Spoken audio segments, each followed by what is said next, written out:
Hello! Welcome to Bad Board Games. Well, he's bad at board games. Arr, I'm a pirate. He's also bad at that. It's going to be Talk Like a Pirate Day because we're talking about... Ostia and the new Pirates expansion. We're going to talk about both of these. Stick around to the end. Find out if this Kickstarter expansion is essential. You'll want to or not want to pick up Ostia because it's used for $200. You can't get it anywhere, so there's limited ability. So if you want this game, Kickstarter it is. Yes. We talk about our BGG rating. We talk about weight ratings, Pros and cons, what we think about it. Yeah. Yep. And we'll break down both of these games, or the game and the expansion, a little bit throughout the course of this video. So stick around, see if this is something that is for you. Yes. So starting off. Yeah. So Ostia itself is a board game that was published in 2022. It's designed by Tatsuka Cho, and it is published by Uchibakoya. Game itself, 2022. The Pirates expansion, though, right now it is about to or is out on Kickstarter. So that is brand new, and that's kind of where we're focusing today. Mm-hmm. But we obviously have to talk a little bit about the base game itself just to kind of get to where it is. So, Brad, theme. So Ostia was like the most famous or the busiest port in the Roman Empire. Everything came in and out of there. So it's just basically the theme is going out, supposedly traversing, the Mediterranean and other areas and bringing, items back to Rome so that they can enrich themselves. In a sense, that's pretty much what it is. That is what it is. Yep. I don't know. I was kind of thinking it was a whole lot more, but yeah, in essence, that is exactly what it is. Mm-hmm. What kind of mechanics do we have? Yeah, so the game itself has a handful of mechanics that you play through, but largely you're going to notice a few kind of right off the bat. The first, and probably the most obvious if you know about the Ostia game itself, is the Rondel or the Mancala action selection that you have on your own personal player board. That's going to be where you use every single... Thank you, Vanna. That is what you're going to be using every single turn, so you're going to be able to kind of map out and react in different ways to the game itself. So that's probably the largest. Outside of that, you have track movement, so we're going to be moving throughout the board itself. You're going to have some end game bonuses and some mid game bonuses or upgrades that you can add into your personal tableau. There's a little bit of resource development, resource management, a little bit of an economic structure where you're building and you're kind of exchanging your goods, trading your goods, but you're not really interacting with other players. So this is very much you playing on your board. This is a typical Euro. Mm-hmm. There is some race where you can get you're the first person there, you're going to get more than the second person there. But it's a pro, and I don't mean to get off track, but if there is something bad that would happen, it always ends up being good for both people. Yes. So it's, it's like there is some interaction, but it's never bad for both people or bad for the other person. Yeah. In fact, I think I wrote that down. It's not a punishing game. It's not designed to be a punishing game. It is not. It is a little point salady, though. So keep that in mind. I know that's not a mechanic, but that's definitely something to kind of consider in the makeup of the game itself. Very true. Player count. So this plays 1 to 4. So it is a solo game. We have not played the Autonoma. It does have another board and a way to score through that board, but we haven't played it. It is available, though. The time, it's 90 minutes. Toph and I probably played 90 minutes. He's got analysis paralysis, so it took us 90 minutes. But it also took us 90 minutes when 3 of us played. So it just to give you an idea, it can play fast, it can play medium, but it's never going to be this long, grueling game that you have. Yeah. And that was our game when we even added the expansion. So just the base game, 90 minutes or less, you're going to sort through it. So going on to turn selection. So there's a few things you're going to do in this game, and it's not very many, but then it cascades out to other things. You're going to select a sea space first, and then that is going to allow you to go into the production phase. And depending on how many ships you have or how many resources you're going to put in that land area here, and there's, 4 of these are resource areas. One of them is gold, and one of them is as administration. Once you've done this first section and produced, that's when the Mancala part comes in. So if you have 3 ships here, you're going to go 1, 2, 3. You're going to end your last ship on the building section, and so you're going to be able to build. So wherever your last ship is placed, that is the action you're going to do for that turn, and you can use the resources that are in that section to do the whatever. Could be getting gold, could be building. Everything gets more expensive the more you unlock your tableau. The actions that you have on the rondel, you've got shipbuilding, moving ships, which is out here on the map, which is kind of part of the race that goes on with the game. And then you can buy order cards, so you can spend wheat to get some cards that basically give you victory points and maybe a resource or 2. And then you can build buildings. So what that is being able to take these buildings that are out on the map and destroy Rome, apparently. Flick them everywhere. But you have to have discovered those cities before you can build in those cities. And you take those buildings and place them on your rondel. And then you can trade. So there's some trade actions. Let's find one. When you find the cities and build in those areas, you can do a trade action. You can also get gold. There's a couple of things in that. I call it kind of the bank area. Mm-hmm. And then the last one is an administration pie wedge, which is really kind of the most powerful. It allows you to kind of do a couple things, but it doesn't give you any resources when you are on there. So, it's kind of a dead zone if you have to pick it for the resource area, but it's a good one when you land on there. It lets you chain a couple of things in one turn. Yeah. And that's maybe some of the most fun turns in the game is when you can take a turn and then land on it again and do another one and do it another one and just kind of keep going around. That's a lot of fun. Mm-hmm. So that's Ostia, and that's those mechanics. So, we'll kind of talk a little bit more about it, but we're going to talk somewhat now about Pirates, the expansion. Yes. So the Pirates expansion is not going to add a lot mechanically to the game, but it does add modules into the game to be able to make it maybe a little bit more diverse of a play. That does add an extra end game trigger, end game trigger. Yeah. There's like 100 ways to end the game. It's not that many, but there's like 5 or 6. There's like 5 or 6 at least. Yeah. So there are a lot. So with the Pirates expansion, probably the most notable expansion or module added into it is going to be the Pirates. The Pirates themselves, there's 8 of them that's going to be on the board. And as Brad mentioned, this is a little bit of a race as you go down the different paths. When you get to the first pirate, you're going to have to be able to fight the pirate to be able to get past. And to be able to do that, you have to use a new resource that the game introduces with the expansion, and that is weapons. And so part of the building up and preparing is going to be to get yourself some weapons so that you can then be able to move past the pirates, because you can't move into their spot or past them until you are able to actually repel them or fight them. There's also an ability or a module to kind of hire and train Legionnaires. And Legionnaires are going to cost you a good bit of resources, but then they will be able to count as one of the weapons long-standing when you go through and encounter the pirates. So if you have 3 weapons needed to get past a pirate, you have 1 Legionnaire. Now you only need 2 weapons to be able to get past it. So they're fun to be able to build or recruit. They also help with another new resource in the game, and that is the treasure. So as you go past the pirates, you might have the opportunity, if you fight them, to be able to get some treasure.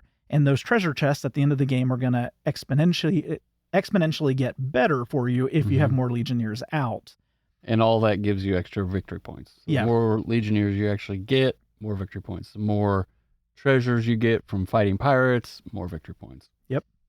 So that's the biggest portion of the expansion, at least in my opinion. There is a whole nother board that the expansion adds into it, and that is the Rome City board, where when you are building your cities, or building your buildings, you could, instead of putting the building on your personal tableau to be able to unlock benefits and abilities, you can then instead pay some extra resources and build it in Rome, and then you get something benefit-wise from that building. It's a trade-off, because by doing so, you don't get to score that building in your endgame scoring, but you might get other benefits throughout the game. So it gives you more things to consider and more things to think about doing as you go through the game.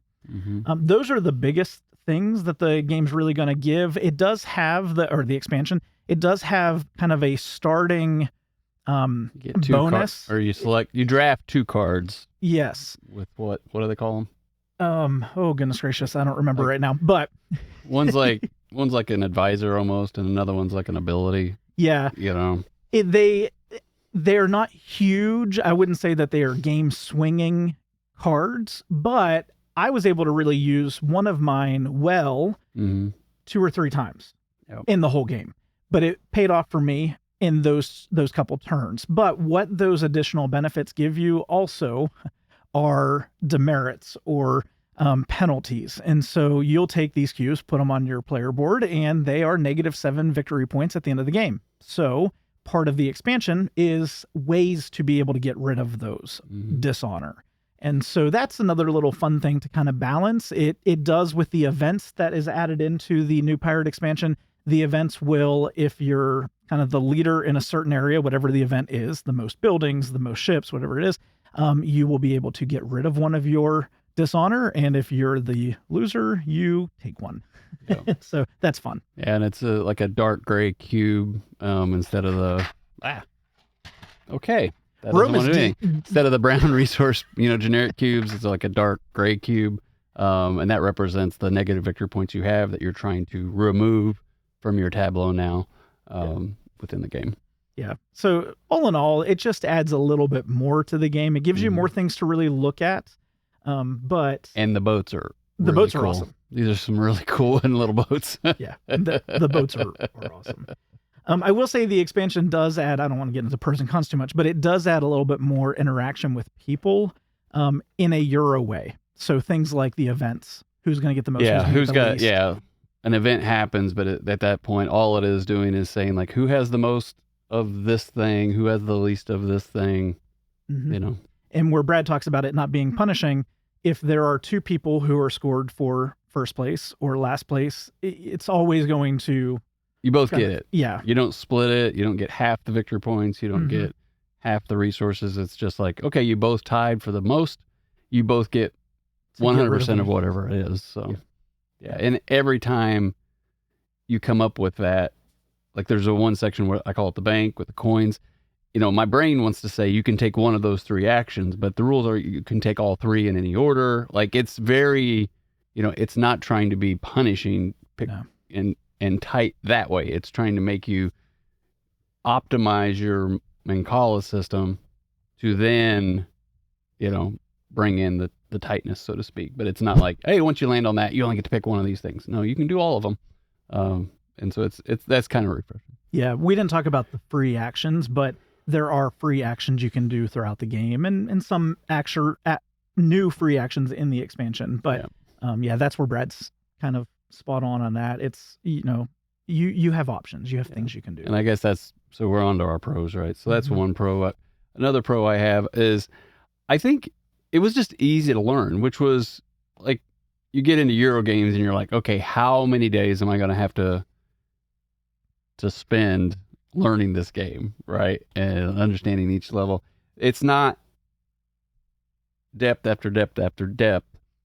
Once you understand this Mancala system and the, picking a section, doing the production, which the production thing is like, what?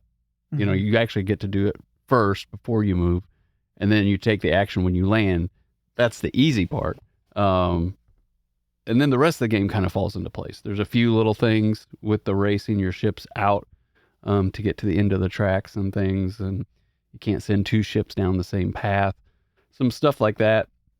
But all in all, it wasn't difficult to learn, which I found very refreshing. It also didn't seem, and I wasn't the one to teach it, but it also didn't seem like it was hard to teach. No, it really wasn't. Yeah.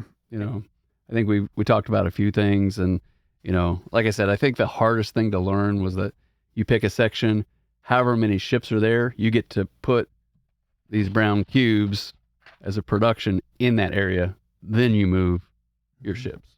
Yeah. For whatever reason that, you think I'm going to pick these ships up, move them wherever I land, I do the thing. Well, you get to do something before you move them. Yeah. Which is a good way to do production, I think. Yeah. I thought it was like, hey, you get a reward. You don't necessarily get to do the action there where that reward's going, you'll get to do an action somewhere else. So Yeah. Mm-hmm. I think for me, one of my biggest pros is the fact that it's a complex game, but it's not one that has mental fatigue. It's not one that is so overly complex it's not accessible. There's a lot going on, which is where the complexity I think comes into it, but it's not something that you're going to sit down and feel like you've played 3 hours of Lisboa, Right. But at the same time, there's quite a bit, so it's fresh. You've got all these things you can kind of take a look at and keep up with. Mm-hmm. And I really enjoyed the implementation of just this Mancala system. Now, I haven't played a lot of these mechanics in this tight. Like, you can kind of see, like, oh, there's the rondel, or there's this big, track. Think of like Great Western Trail and all the Pfister games. He likes this thing that going on. But this is tight. This is like you have 6 spaces and you're going to do this every turn. Every turn you're moving. Like, I enjoyed that part of this game, regardless of what else was going on. There was something about that mechanic and just having this little, port that I was moving around and doing whatever I wanted to do. And oh crap, I didn't, move enough ships around, so I've got I call it, a dead turn, so to speak, where I've got to get some ships moved around, but I'm going to land somewhere in an action that I don't really want, but it's going to set me up for the next turn. Some things like that. Yeah, that is absolutely one of the best parts of the game. The game feels like you play it pretty much only on that rondel. The rest of it is just added onto it almost. Right. It makes it fun. I enjoyed it. I thought that was fun. Mm-hmm. Yeah. Another thing I do like, and this is about just the base game, but the fact that there's some good bit of variable setup, which in a game that mechanically feels like there's not a whole lot going on, that's nice. You're not getting the same benefits every time you sit down to play. You're not getting the same. So you're not going to sit in your mind and think, oh, this is the same game I had the last turn. This is something different. Yeah. Every one of these squares goes in a different spot. You randomly pull them out. The in-game objectives or end of route objectives, there's 4 of them. You may only get to one of them, but or you could get, depending on how you play the game, because there's so many different ways to end the game. Like we said, there's like 5 ways to end the game, but there's like 6 or 7 of those. You're going to pick 4 and put them out. Those are always changing. Everything's always moving around. So it's also, there's a lot of paths to victory. So not only are there a lot of ways that the game can be triggered to end, there's a lot of ways to be able to come up with points. And so you can either focus in on one, or you can try to diversify, but you don't have to do the same thing every single time. And I think there are things in here that is definitely going to be more powerful in terms of you want to prioritize some things, but I don't think outside of maybe this main multiplier track, I don't think any of the other ways are, this is the way you have to go to win, or this is the way you have to go to win. I think you have to do some with the multiplier, right, but there's a lot of other things that you can kind of sit down and play, which makes it nice if you're not wanting to have to focus on a whole lot of things. Maybe you can focus on just kind of 2 or 3 little areas that you're working the whole game, and that's fine. You're still competitive. You're still maybe even going to come out and win. Yeah, and you're not necessarily getting blocked by somebody else, so to speak. But this multiplier, to explain it, it's kind of like Scythe, where you have to get the hearts and move up, but it's not nearly as tight. However, like this time, like the first time I played it, I maxed it all the way out. And like we were all, like I was 12 and somebody else was 10 and somebody else was 11. We were almost all at the top. This time, I didn't focus enough on it. I think I got to 2 and Toph was like at 5. Like, it was such a different game with the expansion, but we were trying other things, and you're just looking at a whole bunch of other things that are going on. But the further you move up on that track, not only is it a multiplier, but it makes like every building worth more points, every ship that you built worth more points, every one of these kind of like a vase or water bottle or some kind of a liquid old wine bottle, makes those worth more points. So like you want to move up that track, and then somehow it just got away from me. One thing that, and I'm going to teeter between a pro and a con here, but one thing is this game can immediately end. Like, yes, you can, and I kind of drove that at the end of this last game. Not that I knew that I was so far up, like I'm definitely going to win. I did feel like I was set ahead a little bit. I was set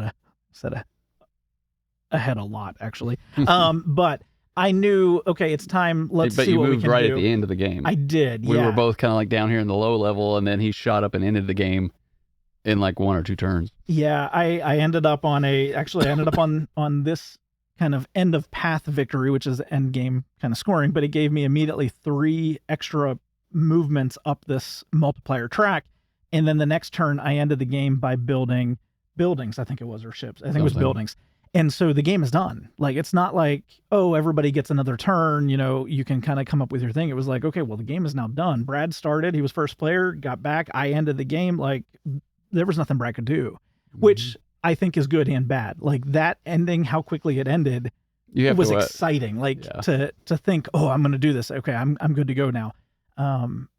I love that. But at the same time, I can see where if you're on the other end of it, you're kind of like, But I didn't find it bad. I mean, like, I think you're doing enough. And then if you aren't paying attention, you know, I didn't feel like it was like, oh, you know, this is stupid. They should let everybody have the same turn. Now, some people may think that. But in this game, it didn't really feel like, I can see in other Euro heavier crunchy things where you're going to want that and need that, you know, to have that one last action where everybody gets the same number of turns. But this one, it didn't feel like that's really needed. No, I like that. That was a lot of fun. Yeah. Some cons? Yeah, I think, well, so this is going to be actually a con. I'm going to do it about Pirates itself specifically. I've got a couple other pros just with the Pirates expansion. I think you've picked up on them as we've talked, like more engagement, more, you know, things to unlock and do. But the Pirate expansion also, even though it doesn't add a lot of complexity, I don't think, it adds time. And I think that's one thing that this game, originally, the base game is said to be like 90 minutes to 2 hours, I think. And you can play in about 90 minutes. But adding that into it, it definitely extended the game. Probably at least a half hour. Yeah. Now, I did not hate that. I wasn't upset at that. I didn't have any issue with that. But I can also see where I think long term, that might make a game. You probably don't want to play this expansion with 4 people. We haven't yet. I'd like to try it. But I think it might take it. I think it might push it to that point where I wouldn't want to. It would take too long. In a game that I really enjoy, it might just take too long. Yeah. So. Yeah. As Brad mentioned, there's some AP-ness in this, and I suffer from that sometimes. But also because of iconography, I think when you're adding in an expansion that adds like 3 modules to the game, and you're having more to keep up with, more new things to do, it definitely will slow down the process of somebody doing their turn if they don't think ahead, if they don't plan ahead. Yeah. So my con is there's a lot that there are multiple ways to win, but then there are multiple ways to win. Like there's a whole lot. Each one of these is an action, right? And so these trigger other things. There's also some objective cards that once you get to like number 5, you can buy that card and get, I don't know if it's 18 points or 12. Like points. They're big victory point cards, and you have to land on the right space, and you have to have achieved that, gotten, you know, whatever its minimum requirement is, then you have to be able to buy it, you know, to get that. And there's a lot of victory points in those cards, so that's a thing. And then you can buy some cards that, you know, give you some resources and you know, a male and female character, and if you have sets of those, and then there's a lion and a unicorn, oh my, you know, it's like the Yellow Brick Road. There's a lot of things, none of it hard, but trying to keep track of it. And then you add the expansion, now there's an extra city board, and you've got these little ability cards, and now there's something else. So there's a lot to try to keep track of, and I think that's why I lost track of moving up the multiplier because I was wanting to do all the other things, you know. Yeah. But it's a con, but it's a minimal con. It's just realizing that there's, you know, instead of being super deep and move, you know, it's like, hey, I got all these options out here. Which one do I want to go after? Yeah. I think another con is this is a game you have to do some forward thinking in. Now, this is more so for Ostia than just the Pirates expansion, but the Pirates expansion is going to exponentiate this. You will play your Mancala, one of the best things about this game, playing around this board, but all of a sudden you will find yourself with all your ships in one location or all your ships in 2, and you can't do anything. He did.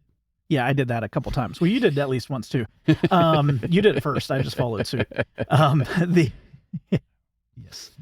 But once you do that, you're done until you can have at least one or two almost dead turns to be able to come back to it. And if you have not set yourself up with like moving past a city so that you can then build in that city, and the only place you can end on your board is in building, well, you can't build. And if you didn't get any resources to begin with, you're kind of just, that's part of the thinking, like, what do I want to do? What do I want to do now? And then what do I want to do my next turn? Do I need to move a ship so that I get to the city or past the city so that then I can take the build action next? Do I need to build another boat? Can I build another boat? Because you have to have your current boats out far enough. And there's kind of like a slow down part to, you can't just build all the boats. And in the game, they have like a stop mechanic.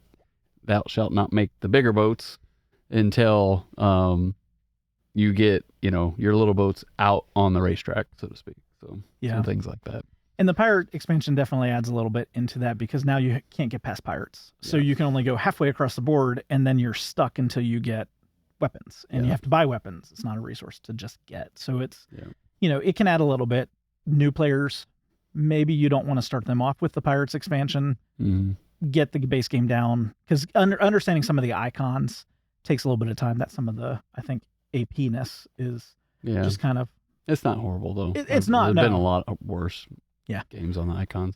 Yeah, you'll probably see we don't have a lot of true cons. Yeah.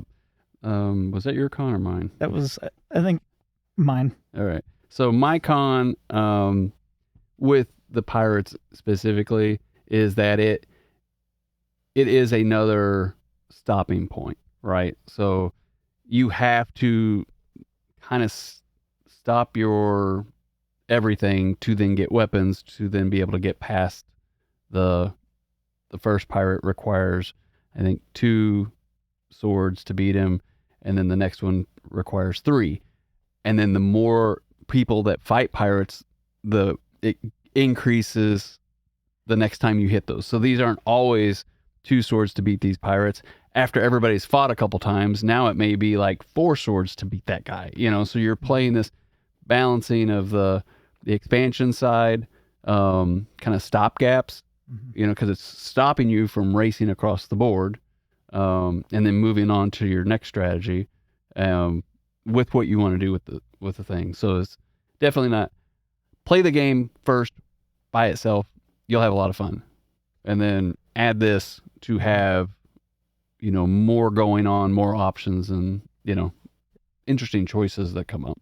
I feel like one thing that the Pirates expansion almost forces you to do early in the game is not be able to build so much out on the actual board, but focus on using your resources to buy those Legionnaires, so that you can help mitigate. They some even of the say, things and it does. I tried to buy 4 Legionnaires as soon as I could in the game. Toph got up to 3, I think. Yeah.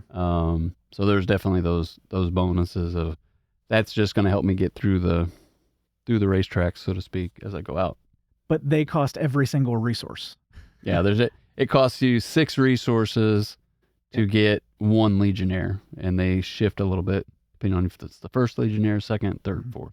And all 4 of them cost weapons, which means you have to buy the weapons, which means you have to get to the gold section on your board to be able to get the gold, and then you have to be able to get back there to be able to spend your gold, and it just slows down. And and this isn't a con. It's just this is just how the game works. It slows the game down. This is, i.e., your extra 30 minutes of gameplay, but it gives you a new way to play the game.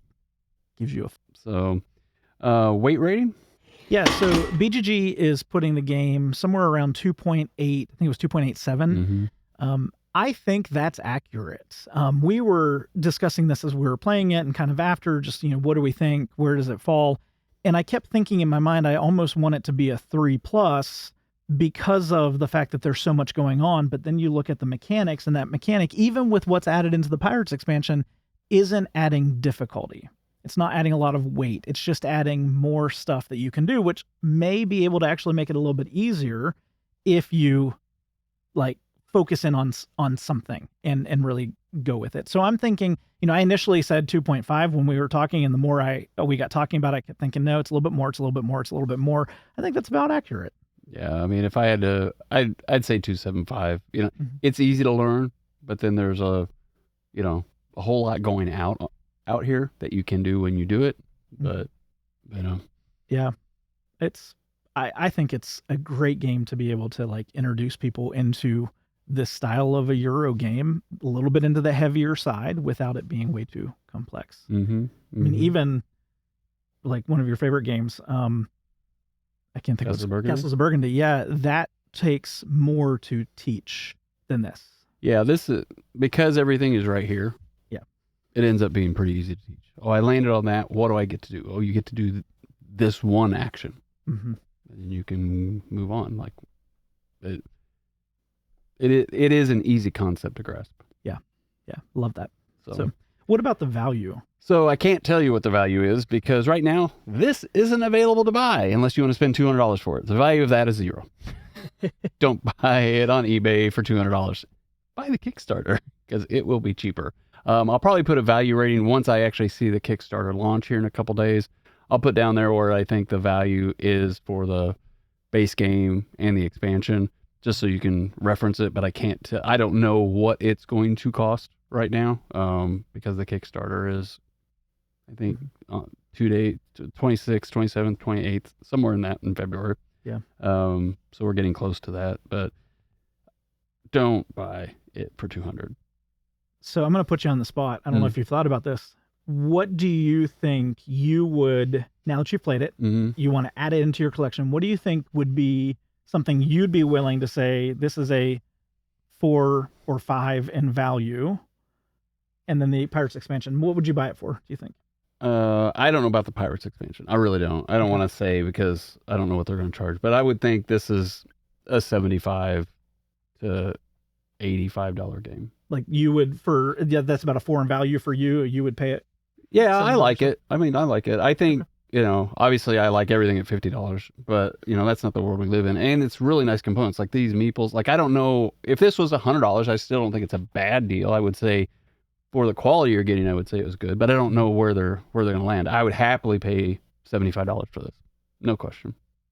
Yeah, I think that's about right. I was thinking maybe a little bit less than that, but then you start to look at this board, the components that you're getting, the trays you're getting, things you got like that. silk printed wooden pieces. They're nice. I mean, all these little buildings. The different buildings don't mean anything. You just get cool different buildings to place out and see. And, like these things.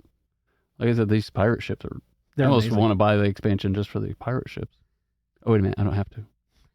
Yeah, they gave us this for free. So, we're sellouts. But it's not influencing at least my decision on what I think about the game, though. Yeah. I was a little nervous with this because I envisioned this as a different game just because of the way the box art looks. And there's a game that Brad's talked about that I have not. So he was thinking it was going to be more like Oath and Root. Yeah. And which I like Root. I've not played Oath, but based on Brad's explanation of his plays and stuff, I don't know if Oath is something that I would be so much interested in. And then as soon as we started playing this, I was like, oh my God, this is not the same game. I love this game. Yeah. So BGG ratings, I'll tell you what BGG thinks. So they have 286 people rated this game, and it's sitting right now at a 7.8. So Toph, what are you enjoyed it. You said you enjoyed it. Yeah. You were going to rate the base game and then the base game with the expansion. What would your BGG ratings be? So, I'm between two numbers with this. So the base game itself, I'm going to rate 7.5. I was going to go 8, solely an 8. And I probably would if I just played it more with the expansion, with the Pirates expansion. This is definitely an 8 for me. Almost teetering on 8.5. I loved this game a lot. I really did. And so I don't think I would ever play it without the Pirates expansion. Now that I've played it, I like that. I like all the things. Unless I was teaching somebody brand new to these mechanics how to play a mid-plus Euro game, I would always want to play with the Pirate expansion itself. So for easily, with the expansion, an 8 to an 8.5. Nice. Yeah. I'm kind of the opposite. So I like the base game. I like it. I'm definitely a solid 8 with the base game. I like the variability. I like this as an expansion, but I wouldn't want to play it all the time for me because I like the speed at which this game played by itself. This slowed things down for me, and I almost want to crunch your game for a longer play. But I can see I enjoyed it, but I kind of liked, hey, I can enjoy this and I can have a nice game, and it's in that 90-minute time frame where it's more than a not that a 60-minute game is ever a filler game, but those games almost feel like they go too quick, like Raw or something. It's like 35 minutes, 45 minutes, somewhere in there, and you want that a little bit longer. So this gives me it's like the perfect time frame for me. And then when you go a little too long, kind of want it to go a little faster, and so I am giving the base game an 8, and I would say the expansion for me is a 7.5. I think one thing, it's interesting that you, for one, that we're opposite on that. I like that. I think that's interesting. But one thing that this game hit, and it could just be where I am right now in my life, full-time work, full-time grad student, the feeling I got from playing this was like I am sitting down to play something like the longer 2 to 3 hour heavyweight Euros, but I did not end the night at all thinking that, oh my goodness, I'm done. Like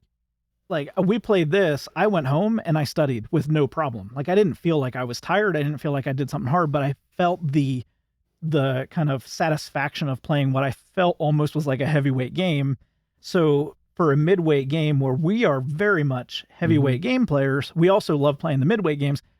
So much more appreciation right now for midweight games where they're falling, because I can enjoy it without feeling like I've kind of ruined my thought process for the rest of the day. Yep. And so maybe it could just be where I am at this point, but I love where it fell. I love where it fell in terms of the weight rating, and then with it, what it added to me, I felt like I was playing almost like Lisboa satisfaction.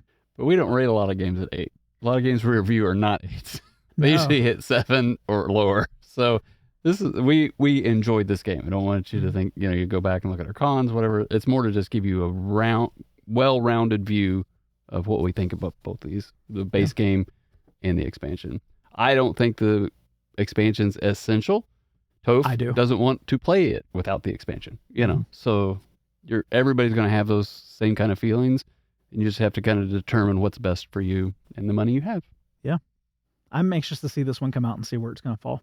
I hope it does well, because honestly, I think y'all will like it. I feel like it's got some groundswell, but I don't know.